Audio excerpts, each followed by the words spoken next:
Okie dokie there, folks. So hopefully TV's not loud enough for me. Well, I'm just going to let it go. So anyway, let me try to finish up what I was going to finish up before. I was going to wrap up our Nation of Islam look a little bit and talk about two particular people. We're going to start with Warith Deen Muhammad, and then we're going to talk about Dr. Khalid Muhammad. So let's start with Warith Deen Muhammad right quick.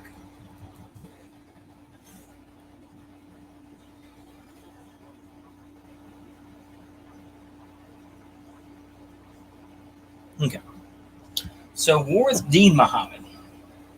Sorry, just a moment.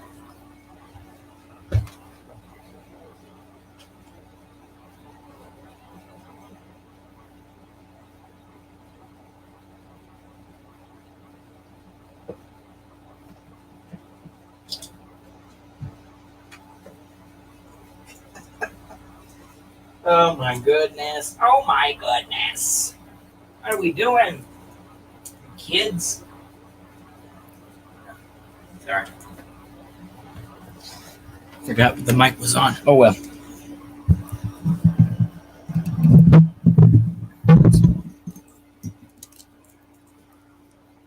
Well, we won't worry about that. Okay. Anyway, Warith Deen Muhammad. So let's go ahead and talk about him right quick. So Warith Deen Muhammad was the son of Elijah Muhammad, who of course founded the Nation of Islam. Of course, it has to be mentioned that Elijah Muhammad was mixed, half black, half white. So that's part of the reason why pro-blacks in general are not as concerned about race as much and purity, probably because of that, I think.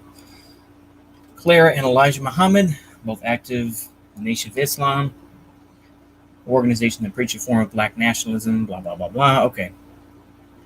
Named to honor Wallace Farad Muhammad. Muhammad grew up in Chicago, one of 7 siblings.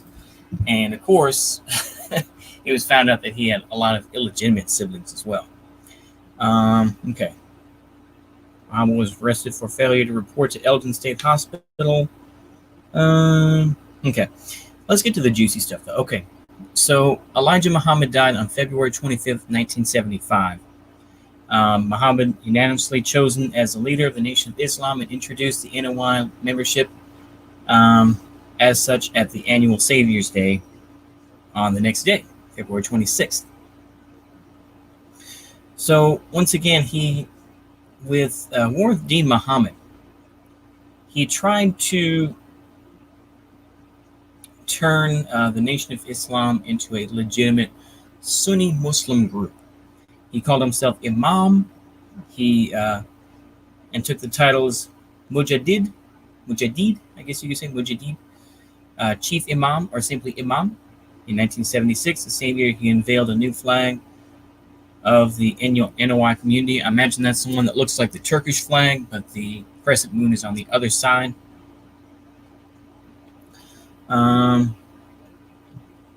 These were just 2 of the many reforms Muhammad introduced.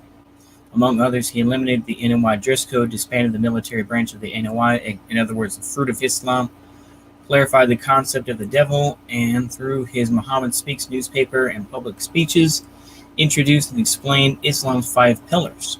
He said that Farad was not divine and that his father was not a prophet. All of the over 400 temples were converted. Okay, so wow, they have 400 temples nationwide. Wow. Okay, I didn't realize that. He also renamed the community several times before finally settling on the American Society of Muslims. So that's what they changed the name to once again. So they're trying, once again, Warith Deen Muhammad was trying to make the Nation of Islam not just into a mixture of Islam with Christianity. They tried to make it a legitimate Muslim group. Same thing as what Malcolm X did with the Muslim Mosque Incorporated, MMI. And Muhammad's changes reached deep into the philosophy of the movement. His father, that had led that his father had led for so long. He rejected literal interpretations of his father's theology and black separatist views, and on the basis of his intensive, independent study, history, and theology, accepted whites as fellow worshippers.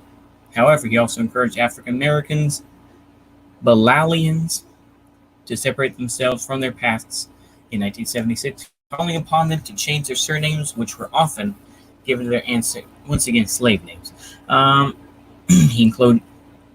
He forged closer ties with mainstream Muslim communities, including Latinos. I was watching the recent sermon that the Nation of Islam gave just yesterday, and they had a guy who was Latino, who was a member of the Nation of Islam.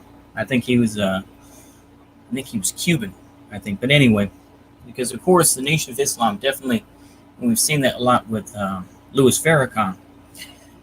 He's really wanting to say, there's a couple things that I think that, a lot of people, some people who watch the Nation of Islam a lot, or, who are haters, whatever the case may be, like, the Nation of Islam are basically telling their followers and telling black folks, hey, don't get that, don't get this, don't get the shot, don't get that vaccine. That vaccine's going to screw you up. So, that's something.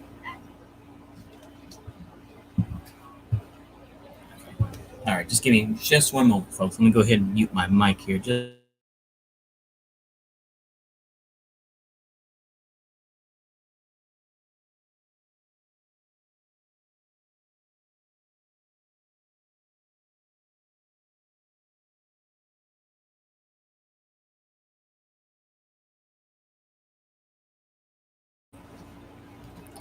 Okie dokie.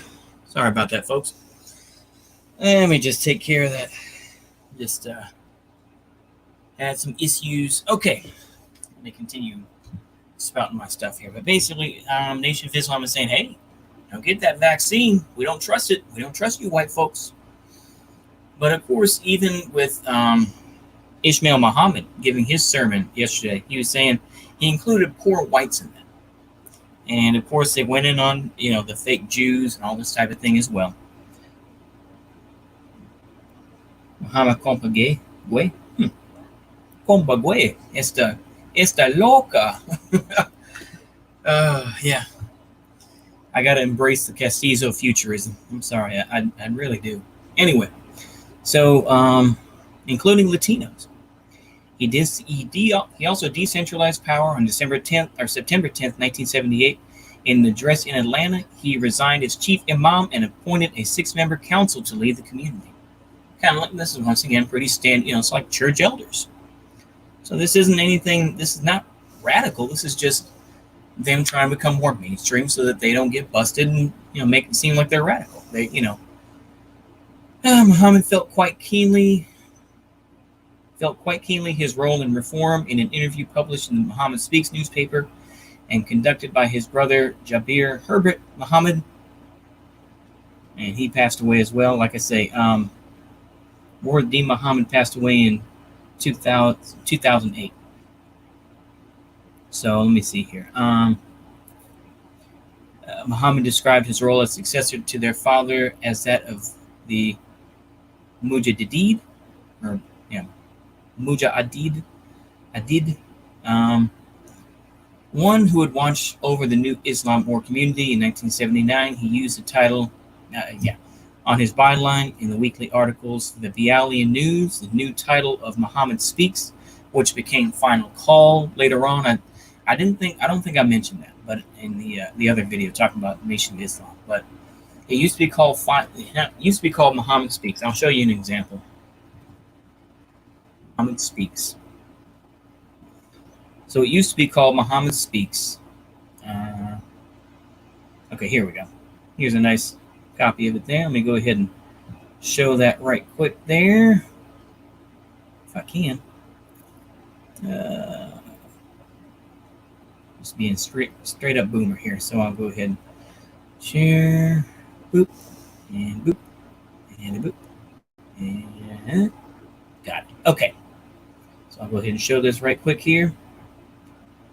Let's see here. So yeah, issues of Muhammad Speaks. So Muhammad Speaks look kind of like this. Yeah, here we go. Who wants Nkrumah killed? Talking, of course, about the African leaders there. So yep, we see the. Oh wait a minute, that's probably the old design of the flag. Kind of looks like the Turkish flag, but like I say, the crescent is on the other side. I'm sorry if it's crap that y'all can't really see it that well. But nonetheless, I think I can zoom. There we go. Yeah, it's kind of like that. I don't know if y'all can see that better, but yeah, President Nkrumah, of course, died in Romania, I believe. Anywho, but so War of D. Muhammad tried to make it a legitimate Muslim group. I'm going to show a clip. Let me see if I can find. Oh, we got the door open again. We got a cat scratching on something. Okay. All right. Well, we'll let that go. Let's see here. Yeah. Muhammad was intent on strengthening bonds between his movement and the wider American Muslim faith. Yeah. Okay. I'm just reading. I'm just going to show you what I'm reading. Okay. That's fine. All right. So. Okay.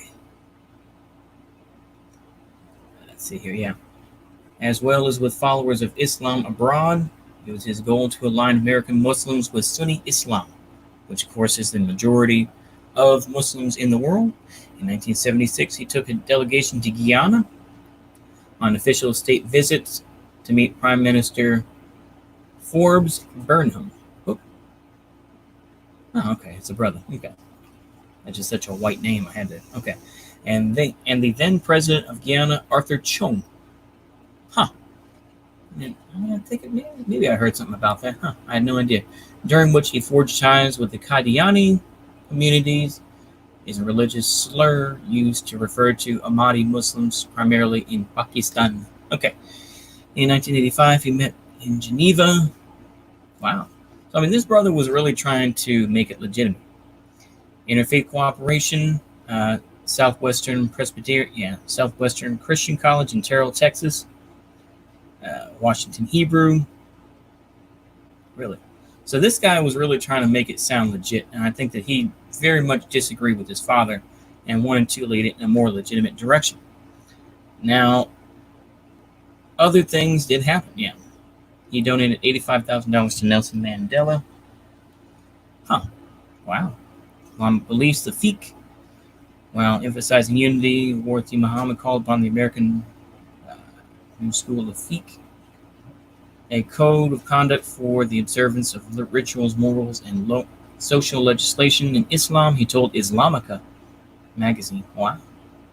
Islamic company founded in Chicago, Illinois, wow. Huh. That he felt that the Madhhab, the school of thought within fiqh, were geographically influenced and should be regionally developed. Imagery, color, and symbolism, personal life. War D. Muhammad's first wife was Shirley Muhammad, whom he had 4 kids. Los Angeles Times, been married 4 times. Muhammad's oldest child, Layla Muhammad, stated that War D. practiced polygamy. However, this polygamy assertion is disputed within the community. What has to be said, yeah, inshallah, bless the infidels. Yeah, exactly. Mashallah, definitely. What I was going to say is that there was a huge rift that occurred. I think that needs to be talked about a little bit more here. But we can see here that a lot of, obviously War D. Muhammad really went to great lengths to try and become a legitimate Muslim. He really did his best to try to, put that together. He died in Chicago in early 2008 of a likely heart attack. His body was found in his home by his assistant, Rafa Muhammad, Tuesday, September 9th. According to cardiovascular disease, he suffered from diabetes. Okay. Final Call newspaper, which is what was the rename of it, was reinstituted. So at least like War D. Muhammad at least tried to make it a bit more legit. He tried to. Exactly, yeah.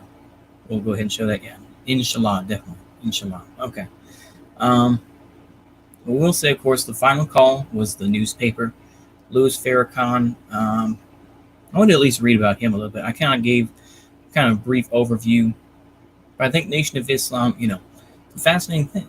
I mean, look at that brother. I mean, he's got the, look at that swag that brother's got. Even I have to say, he's got the glasses that always, he's got, obviously he got the stuff in his hair to make himself look good. He got some drip. Even I have to say, don't hate the player, hate the game, as they say. Anyway, so let me go ahead and read through this here a little bit. Like I say, I'm not a journalist who's just reading stuff. I'm just some guy. All right. I was gonna say though. Summer after Farrakhan's conversion, Elijah Muhammad stated that all musicians in the NOI had to choose between music and the Nation of Islam. Louis X did so only after performing one final event at the Neville, a Jewish resort in the Catskills, after 9 months of being a registered Muslim in the NOI. This is fascinating to me, though. I know I didn't mention this in the video either, but there was something that in February 1955, headlining a show in Chicago, Illinois, called the Calypso Follies. Rodney Smith, a friend and saxophonist from Boston, and basically, annual Savior's Day. Prior to that, going to Savior's Day, due to then Minister Malcolm X's media presence, Walcott had never heard of Elijah Muhammad. This is one of the fascinating things, though, of what you have to, what you did, at least back in the day, to get in the Nation of Islam. This is fascinating. In 1955, Walcott fulfilled the requirement to be a registered Muslim, registered believer, and registered laborer.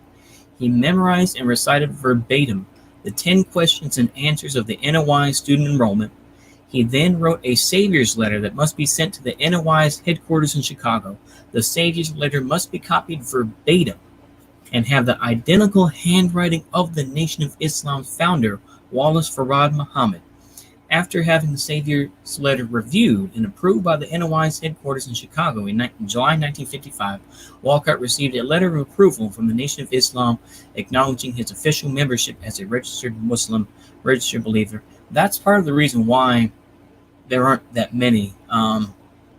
It's like, I think maybe 50,000, I think, is the most. Pretty wide range, but they say 10,000 to 50,000 Muslims are part of the Nation of Islam. But that's amazing.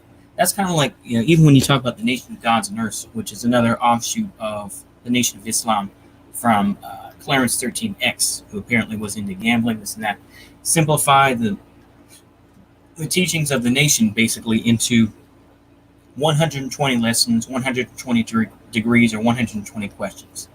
And the first one, this is the only one I can remember. Who is the original man? The original man is the Asiatic black man, cream of the universe. And then it starts from there. But, like I say, I find it fascinating in a way. Take it for what it is, but I still find it interesting. And just to see that, the Nation of Islam is one of the it's like, if you want to know about Afrocentrism, if you want to know about, just why black folks really feel the way they do about honkies, Nation of Islam is eventually going to come up. So, I take that for what it is. Anyway, so let me see here. Basically, what I'm looking at is Warthi Muhammad. Like I said, the seventh son of Elijah and Clara Muhammad was declared the new leader. Nation of Islam, annual Founders Day convention, a day after his father died, World Community of Islam in the West, and eventually renaming it to the American Society of Muslims. Farrakhan joined Muhammad's movement and followed Imam Warith al-Din Muhammad, and eventually became a Sunni Imam under him for 3.5 years, from 1975 to 1978. Imam Muhammad gave Imam Farrakhan the name Abdul Halim. In 1978, Imam Farrakhan, sorry, I was trying to sound like I speak Arabic, sorry. Imam Farrakhan distanced himself from Muhammad's movement. In a 1990 interview with Emerge magazine, Farrakhan said that he had become disillusioned with Muhammad's movement and decided to quietly walk away from it rather than cause a schism among its members. In 1978, Farrakhan and a small number of supporters decided to rebuild what they considered the original Nation of Islam upon the foundations established by Wallace Farad Muhammad and Elijah Muhammad. Like I said, so in 1979, they had the newspaper Final Column, which is intended to be similar to Muhammad Speaks. And basically, one of the things is that, like I was talking about in the video, was they left, they brought back the idea of Yaqub. The idea that, Yaqub was this, black scientist, big head. who had all these followers, and they helped to, with grafted DNA, create white people. At first, it started out that they were just brown, and they eventually became white over time. But that's, allegedly how white folks were created. I've talked about that before. But anyway, yeah, that's too many questions. Yeah, exactly. Yeah, 120 degrees, 120 questions. That's a lot to remember. And sometimes, I remember I was watching this video on Gangland, because sometimes, there was this guy, Supreme McGriff, Kenneth Supreme McGriff. And obviously, you can get into that's a whole other story too. When you get into like the Supreme alphabet and the Supreme numbers. Oh my goodness. I remember, because I got this book on Wu-Tang Clan. Actually, this is kind of where it started. This, what RZA said, is the deaf are mostly intrigued by the drum. I remember I was reading Wu-Tang Manual, and he said I was looking for the 12 jewels, this and that. And like I say, you got all this information that you have to get in there. But like I said, this guy said Kenneth Supreme McGriff was a part of the 5%ers.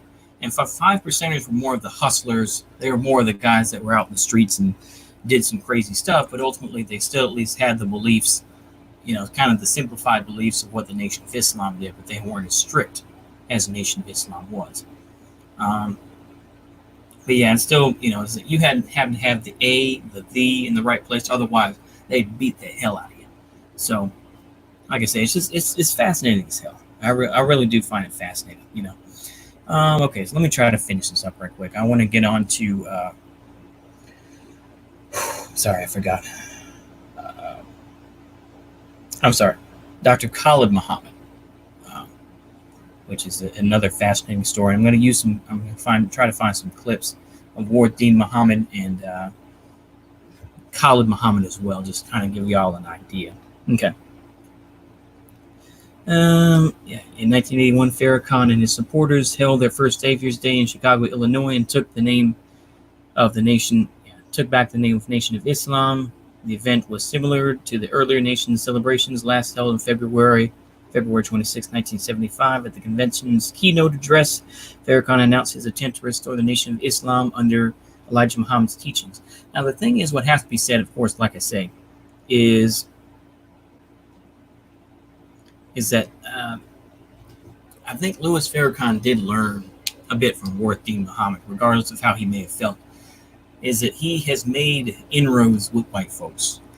So while he can teach about Yaqub, even in his Founders Day speech, or his whatever you want to call it, speech that he gave on July 4th, he said, he at the end there, he was like, there was a Catholic priest standing right there. They cut the camera to him. Oh, you're one of the good white folks and all this. So, like I say, once again, it's, this is more practical. You can't just be Mr. Crack of this, crack of that. So, that's a more realistic thing. Anyway, let me read more about this here. Okay. In 1985, he obtained working capital in the amount of $5 million in the form of an interest-free loan from Libya's Islamic Call Society. World Islamic Call Society, established in 1972, that comprises more than 250 Islamic organizations from around the world who are members of its General Congress. The WICS was led and funded by leading elements of the Gaddafi regime. The WICS was used to promote Libyan soft power and interest. At the end of the Libyan Civil War, the National Transitional Council announced a plan to purge elements of the WICS, but still preserve its existence as a religious charity. Basically, is that we still need it. We're not going to completely get rid of Islam. We still need to keep the community on our side. But we're just gonna do some we're gonna do some internal cleansing, if you will. I bet you that's what it is. Yeah, working with the UN, such as UNICEF and UNESCO. Okay, well, there you go. Anyway, like I say, once again, as I said in the videos, that he did get support from Gaddafi. So interesting. Once again, inshallah for that. Libyan President Muammar Gaddafi had also offered Farrakhan guns to bring back to begin a black nation. Farrakhan said that he told Gaddafi that he preferred an economic investment in Black America He was pretty smart. He wasn't going to be a fool and get killed, just like everyone else. That's why the Nation of Islam was around. That's why there's so much, like I say, especially in the 1970s. Let me just say this once again. You do some real deep lore research, you'll find out that there was a lot of criminal organizations who hid behind the Nation of Islam. There were people who were getting killed, selling drugs, this and that. There are people, members of the Nation of Islam, who criticized Elijah Muhammad and some of the beliefs back then. And those folks ended up getting killed. Their whole families got killed. And allegedly this was done. And of course, people like Malcolm X as well. People like, and of course, that's a lot of deep lore there. But nonetheless, I want y'all to research this for yourselves as you do. I know that we're all lazy, this and that, but, anyway, let me get on to this here. October 24th, 1989, described a vision. Okay, so here, in Tepozatlan, Mexico. In this vision-like experience, he was carried up to a wheel, or what you call an unidentified flying object, as in the Bible's Book of Ezekiel. During this experience, he heard the voice of Elijah Muhammad, the leader of the Nation of Islam. He said in the press conference that Elijah Muhammad spoke in short, cryptic sentences, and as he spoke, a scroll full of cursive writing rolled down in front of my eyes. But it was a projection of what was being written in my mind. As I attempted to read the cursive writing, which was in English, the scroll disappeared, and the Honorable Elijah Muhammad began to speak to me. Elijah Muhammad said, President Reagan has met with the Joint Chiefs of Staff to plan a war.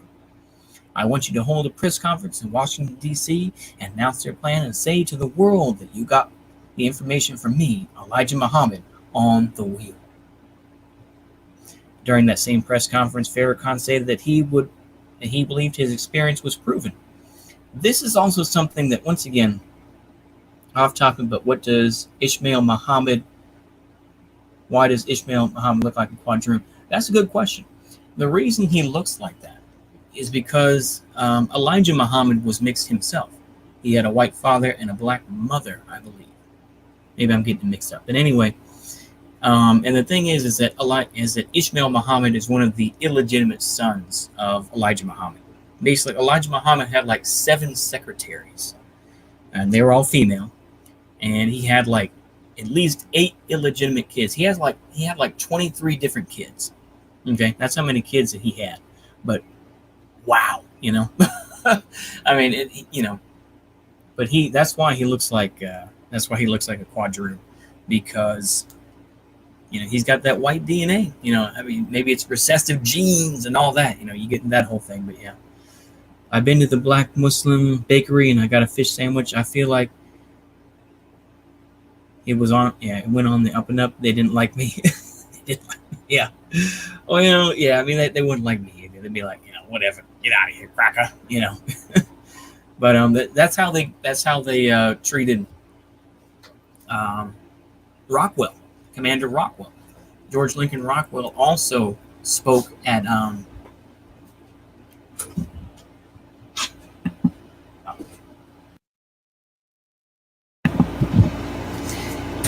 Commander Rockwell also spoke at the Nation of Islam. I don't know if he spoke on Founders Day, but nonetheless, I mean, we've all seen the pictures. There are 3 or 4 members of, what is it, the American Bruh Party. We'll just put it that way, the American Bruh Party, sitting there, and they have their arms crossed and everything. And of course, they booed him and all that type of thing. But I'd take it for what it is. Anyway, let me, definitely. Oh. All right. Okay. Let's see what we got here. So, let me read here. Okay. During that same conference, yeah. So this is where that wheels bit comes in, basically talking about UFOs.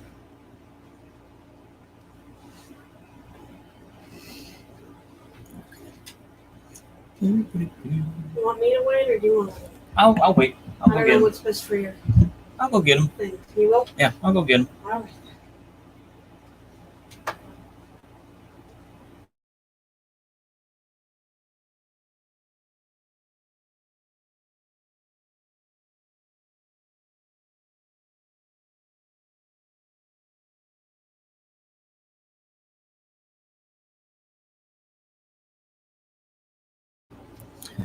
Okay, let me take a look here. So, yeah, wait, was Ishmael's mother white then? I don't think that she was. No. It's very strange, but I think. Let me see here. Let me check this out. Ishmael Muhammad. Let me see here. I'll show. Yeah, I'll show it on here.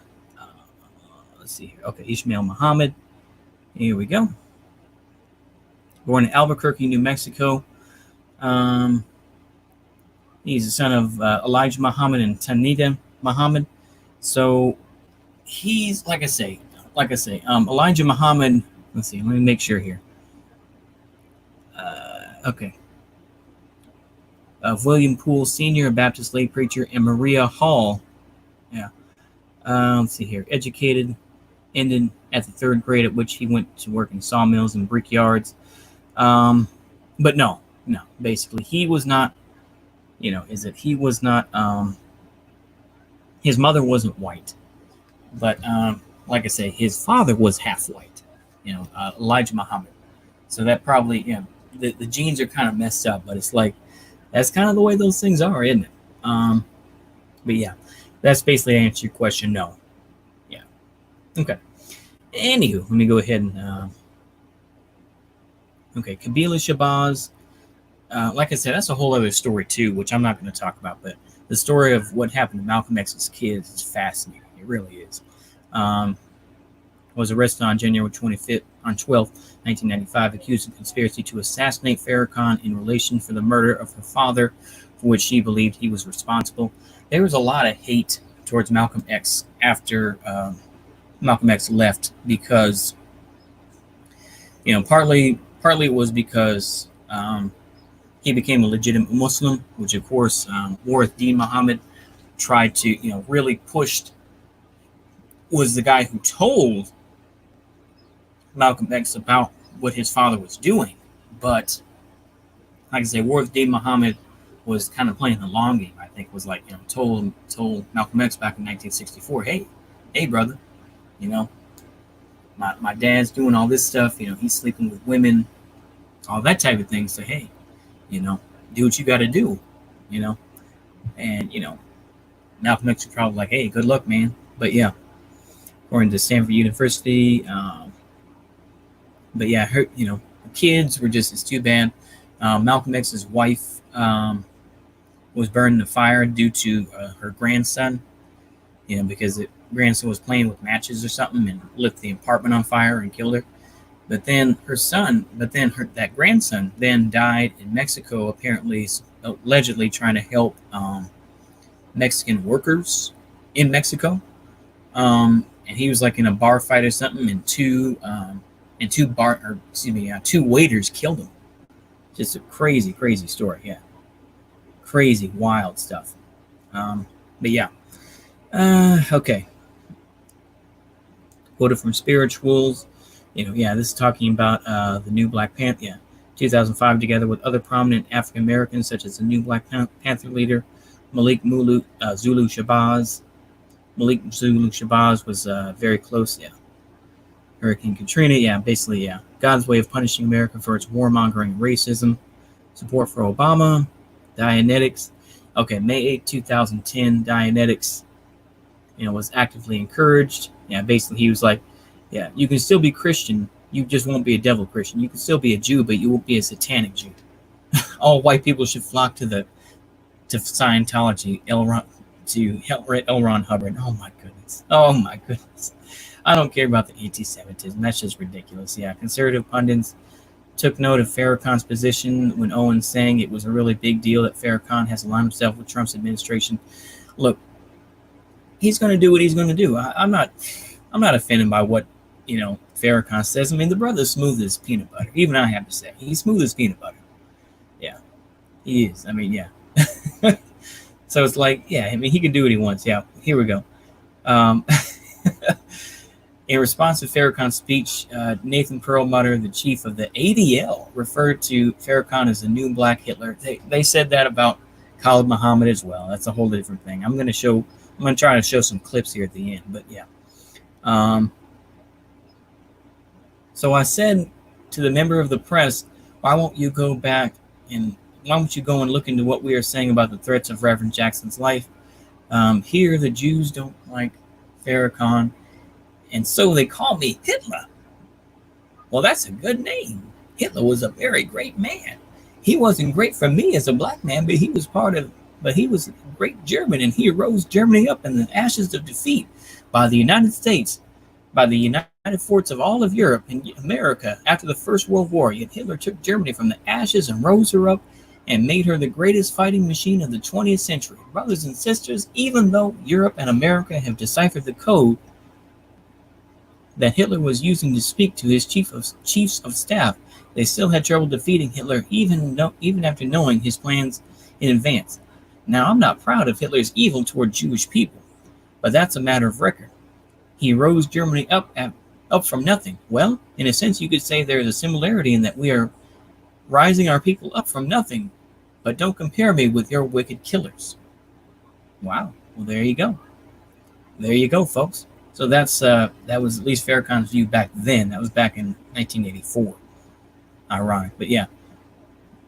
The Jews have been so bad at politics, they lost half their population in the Holocaust. They thought they could trust in Hitler, and they helped him get the Third Reich on the road. Woo! Oh, boy. Yeah, like I say, I'm not mad at him. Once again, in a 3-hour speech, July 4th, 2020, which was carried out by Revolt TV's YouTube channel, claimed Jonathan Greenblatt, the head of the ADL, is Satan, and described Alan Dershowitz as a skillful deceiver, and Satan masquerading as a lawyer. Greenblatt responded in a tweet, "This is routine for Farrakhan. Give him a platform. He never fails to espouse hatred." But yeah, take it for what it is. Oh my goodness! But yeah, there's Louis Farrakhan for you. I can say, I mean, he's a smooth brother. Once again, he's big on Cuba, and he really, has respect for Cuba. He says he was talking about that in his speech last week, talking about Cuba, saying that basically, yeah, we trust Cuba more than we trust America. He didn't specifically say that, but I'm paraphrasing. And basically he's saying, that Cuba is our brother, this and that type of thing. So he really supports Cuba in that way, talking about Castro and everything else. So it's a very interesting type of thing, it seems like. Yeah, seems like a grift. Yeah. Look, I mean, I'll be honest with you. It kind of is. But ultimately I feel like that's kind of the way these things go. But that's my take on it. Ultimately, the Nation of Islam is still here. So you got to give them credit for that. We read about that. We read about the World Islamic Call Society, which was in, Gaddafi was giving money to Nation of Islam and to the Honorable Minister Louis Farrakhan. We talked about the American Academy of Religion. We're not going to worry about that. The American Society of Muslims. We talked about that. Yeah, mainstream Sunni Islam after 2003. Basically just kind of his father. The matter is currently part of the probate case between Imam W.D. Muhammad's family. Kind of sad. Let's see here. Jabir Herbert Muhammad was another son of Elijah Muhammad. Third son of Elijah Muhammad, served as chief advisor to his father until his departure in 1975. Became chief business manager for the Nation of Islam. Yeah. Okay, yeah, Muhammad Speaks. We talked about that. But yeah, we showed the Final Call newspaper a little bit. They're showing about Nkrumah. Okay, so let's talk a little bit about let's type it in here. Khalid Muhammad. There we go. We'll go ahead and do that. So he was named after Ibn Khalid, who was a famous Muslim warrior. He was raised in Texas, Houston, Texas, and went to Dillard University. One of the big things I remember is that basically he did get a Ford Foundation scholarship back in the day. He got a Ford Foundation scholarship, and they made a big deal about that. So that's one thing about Khalid Muhammad that you're not going to have in here. 1993 speech.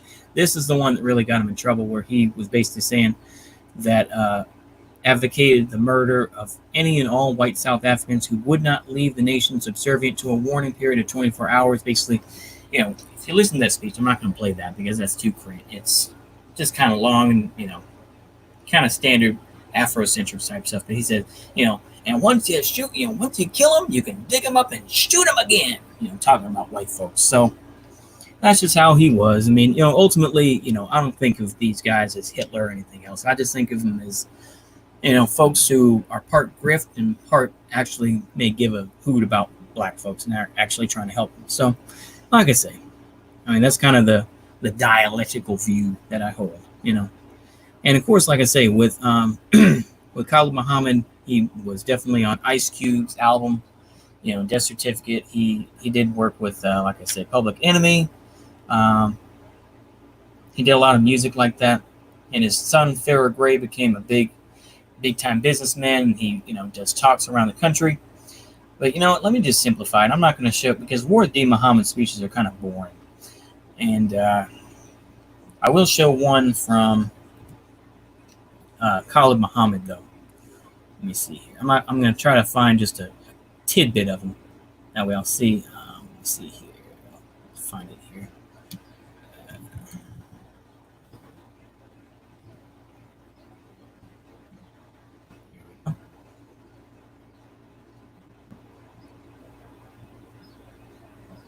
Let's see. What's this? Oh, okay. That's just okay. Khalid Muhammad conspiracy. Okay, this is his last speech. Let me go ahead. I'm going to cut to the good stuff here on this one. I'm not going to show every single minute of it, but I'm going to let y'all hear a little bit of it. This is pretty good stuff. What he says. Trying to be disrespectful. Pilgrimages didn't begin until they studied the sacred pilgrimages to the holy city of Abydos in ancient Kemet. Talk back to me.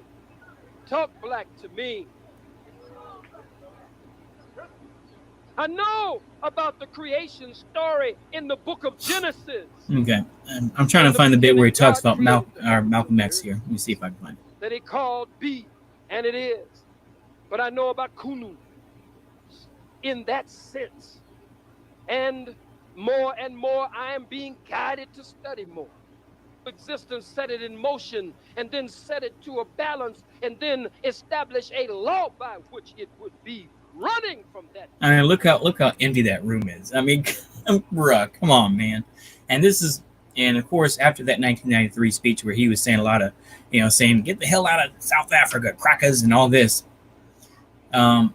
he was kicked out of the Nation of Islam, and he ended up going to the New Black Panthers, which was kind of an offshoot once again of this group, the US Foundation, I think, which was a rival black nationalist group to the Nation of, Black Panthers back in the day. So it's kind of weird how these things work. But anyway.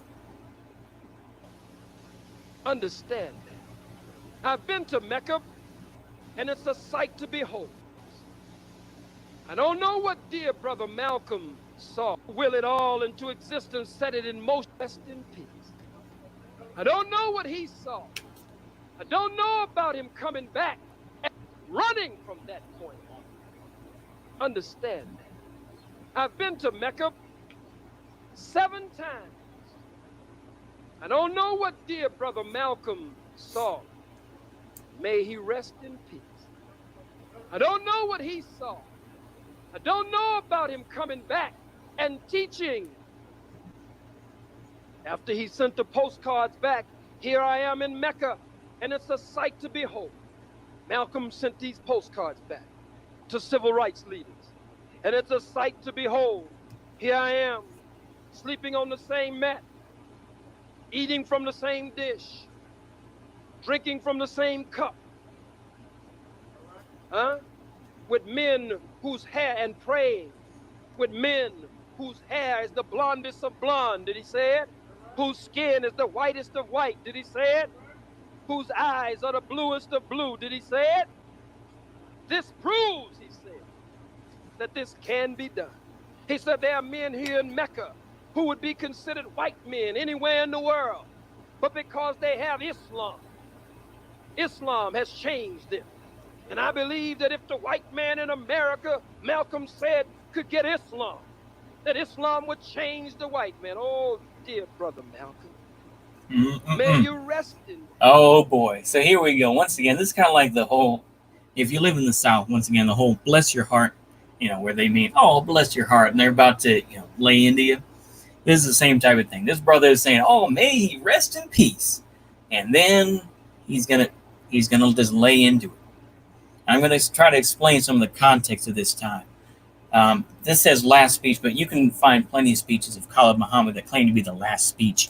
Who the hell knows? He died in 2001, allegedly of a brain aneurysm. But anyway.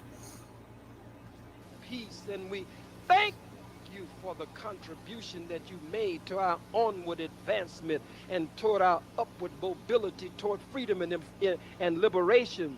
Freedom and independence and liberation and salvation of the black nation. But I must disagree with you, Malcolm. Here we I don't know what you saw.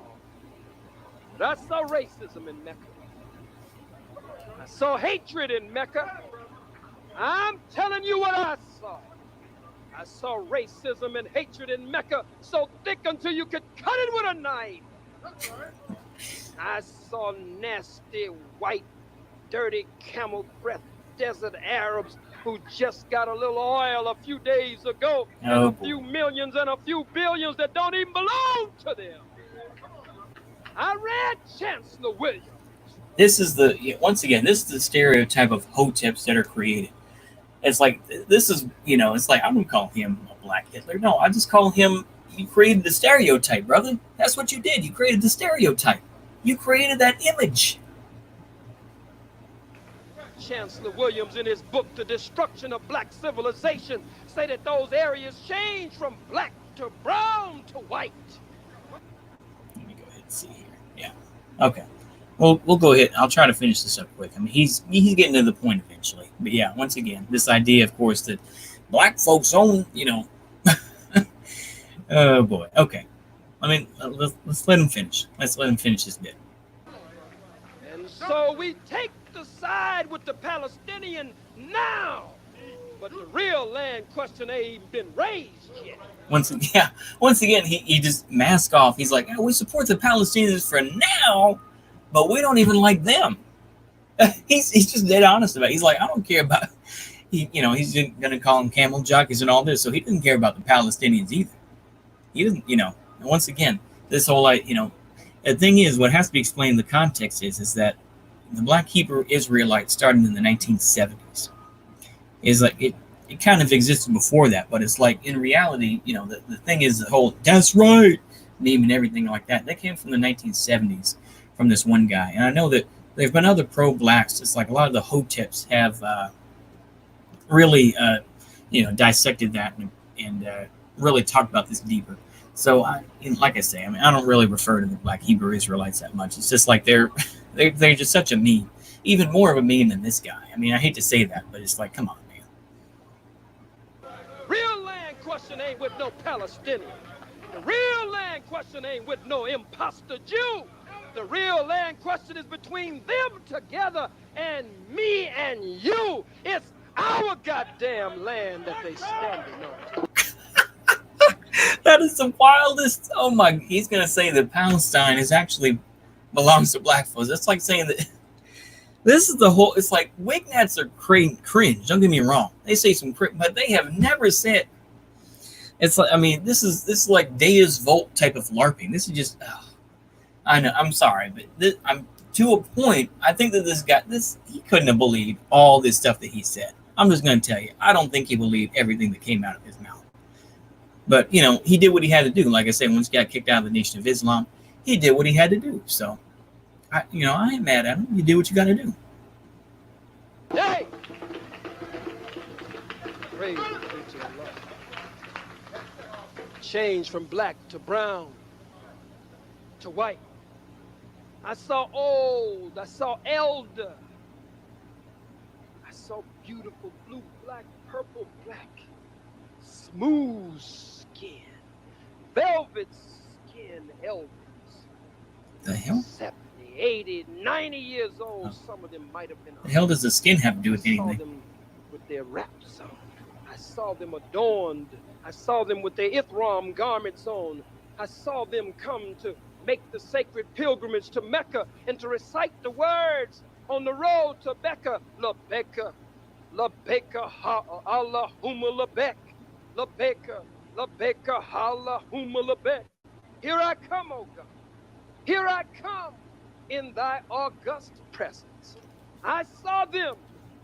I saw them in the Mitar or the airport. Some of them with their little food. They didn't want to eat the devil's food. They didn't want to eat the white man's food. And many of us have to take our own food and water when we go on a journey. And I saw them with their food in the airport. And I saw these dirty, nasty so-called Arabs run up to them. Elder woman. Now this is okay. I'm going to cut it off right after this little thing because I know this fool did not do this. I know darn well he did not do this. This is absolute lark what he's about to say. I'm just going to tell you. This does not sound realistic, but let's hear it. One of them, I'd seen them pushing a few around, but this one got to me. They went to her sister, looked like she was in her 80s or her 90s, from Nigeria, which is generally the biggest delegation to Hajj. And now they have placed some restrictions on the Nigerian blue-black delegation. Are you going to place restrictions on the people's religious rights? As one of the 5 pillars of their faith, to make the sacred pilgrimage to Mecca. I saw him run over to her and snatch her up, shake her and trying to tell her in Arabic that she couldn't bring this food from the airport into the country. And I ran to him and damn near knocked him down and grabbed him and snatched him up and hung him on the wall like you hang a goddamn picture on the wall and held him up.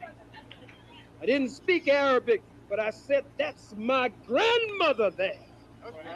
Whether I know her name or not, that's my flesh and blood. That's my kith and kin. That's my grandmother. She's flesh of my flesh, blood. Oh, Lord have mercy. Lord have mercy. Can you? Oh, my gosh. I need to be smooth as this brother. Yeah, exactly. I mean, he was pretty smooth. I mean, I had to say, yeah. And of course, like I say, he really popularized, them crackers. He didn't say it in this speech, but oh my goodness. I mean, I wanted to end on that because it's absolutely hilarious when you see this dude. It's like, I know, it's like you can say that there was racism in Mecca. All right, I'm not going to look beyond that. But to say that you knocked some fool over and put him up against the wall and nobody tried to stop you, no one tried to run up on you, come on, man. Are you really going to come on, bruh. No, bruh, you did not do that, okay?